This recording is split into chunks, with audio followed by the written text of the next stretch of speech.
Today's video is sponsored by Otis. Otis is the stock market for culture. It's the perfect alternative investment app that allows anyone to buy and sell shares of culturally relevant pieces. They have weekly available drops from collectors to pop cultural items. Now, you know that I'm a huge Michael Jordan fan, and I not only found this Michael Jordan rookie card, but also more classic Jordan items, like for example his first sneakers. They also got many classic games, so if you are an old school gamer like I am, this might be perfect for you. Now, as you probably know, most of these rare items are super expensive, but with Otis, this might be the chance to co-own some of the things that you always wanted to have. So check out the link in the description box below and download the app and get your first share free when you fund your account.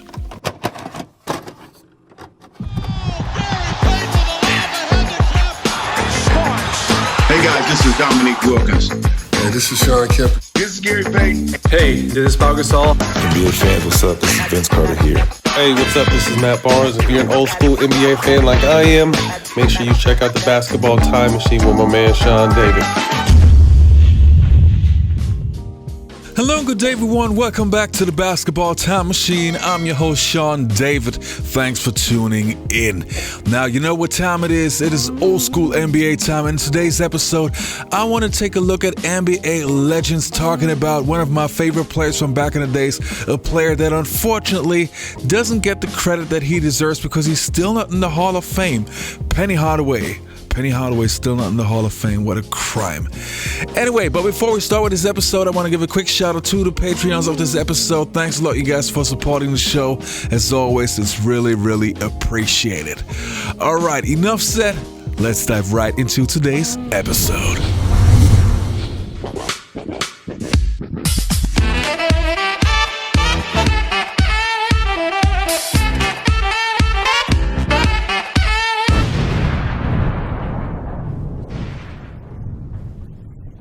Now, the first player that we're going to take a look at is Reggie Miller, who played against Penny Hardaway when Penny was in his prime. So I'm talking about the mid-1990s. Let's have a look. There's multiple reports Penny Hardaway is going to get the coaching gig at Memphis, his alma mater. If he had stayed healthy, Reg, finish that sentence. First ballot Hall of Famer. Easily. I mean, could do everything. I know people like to compare him to Magic Johnson. They were different type, tall guards. Penny was special because he saw the floor like Magic, but I thought he was a better scorer and maybe post-up player than Magic. And to remember, him and Shaquille at a young age. I know. At a young age. I mean, we had our battles back in the early 90s going against those guys, and we were fortunate to beat them.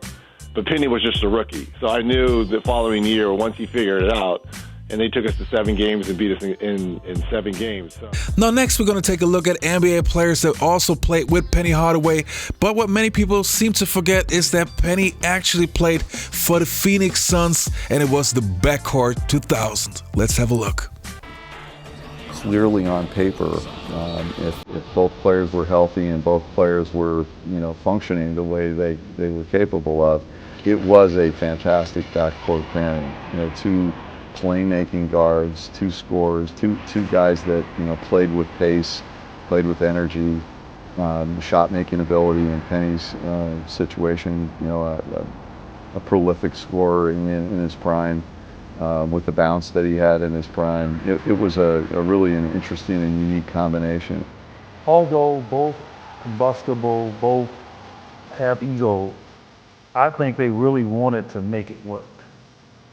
But health played a huge part in not allowing that to happen. Jason Kidd up top of the key. Kidd bounces the ball at the baseline to Penny Hardaway. Wham, bam, slam. What a play. Oh, brother. It's a very exciting time for us to say that Penny Hardaway is now a Phoenix Sun. With Penny, there was a lot of excitement. I was excited. I thought this was going to be someone that could help me, make the game a lot easier. Understanding Penny's talents and what he did in Orlando to help them win. All of a sudden, I really believe that this puts us as one of the elite teams in the NBA. And our expectations are much higher than they were a week ago. Jason is, by far, to me, the best point guard in the NBA. I mean, he's a great guy. He's very unselfish. I've known him and had a relationship with him before even thinking about coming to Phoenix, and it was always a thought in the back of my mind, wanting to play with the point guard of that magnitude. Kidd starting to back down. A nice bounce pass for Hardaway, who scores. What a pass by Kidd to Hardaway. Unbelievable. Well, I mean, Jason's obviously a first ballot Hall of Fame player. There's no question about it. I mean, he just made everybody better on the court. His vision, his size, his speed, triple-double every night. I mean, he was just that dynamic of a player. And then obviously Penny was an incredible talent. Injuries kind of sidetracked his career, but phenomenal player. You know, athletic at the point guard position, played way above the rim, great passer, great vision, and both those guys just had tremendous feel for the game, but obviously Penny was slowed down just because of the injuries. I know it was a dynamic backcourt. You know, you had two of the better point guards in the league. Penny 6'8", long.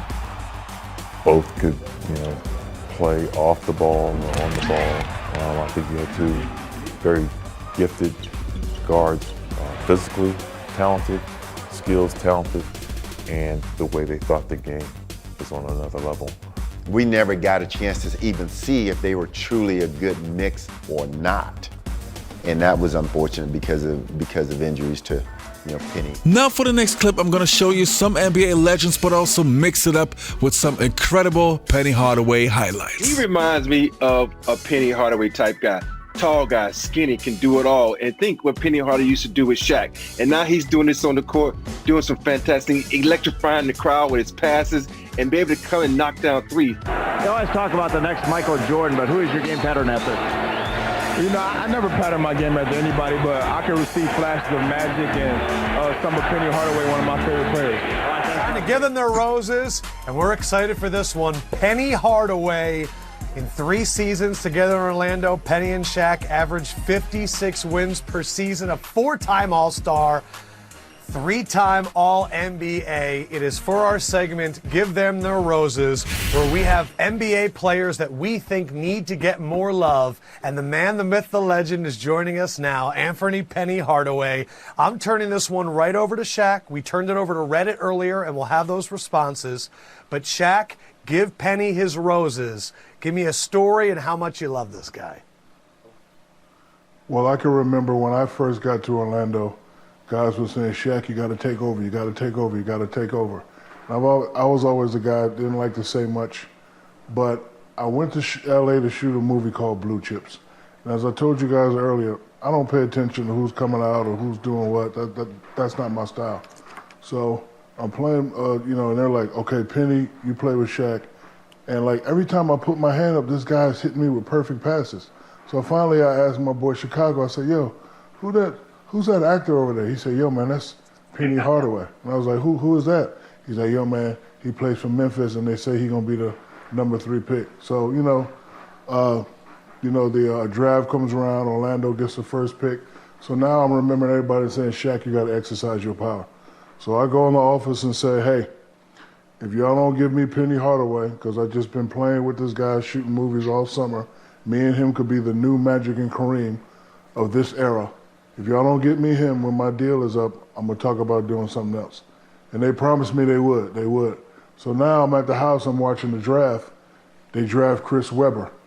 Now I'm pissed. I break TVs, I break furniture, I'm mad, I'm yelling and screaming, I'm telling them, get my agent on the phone, I don't want to be here, blah, blah, blah, blah.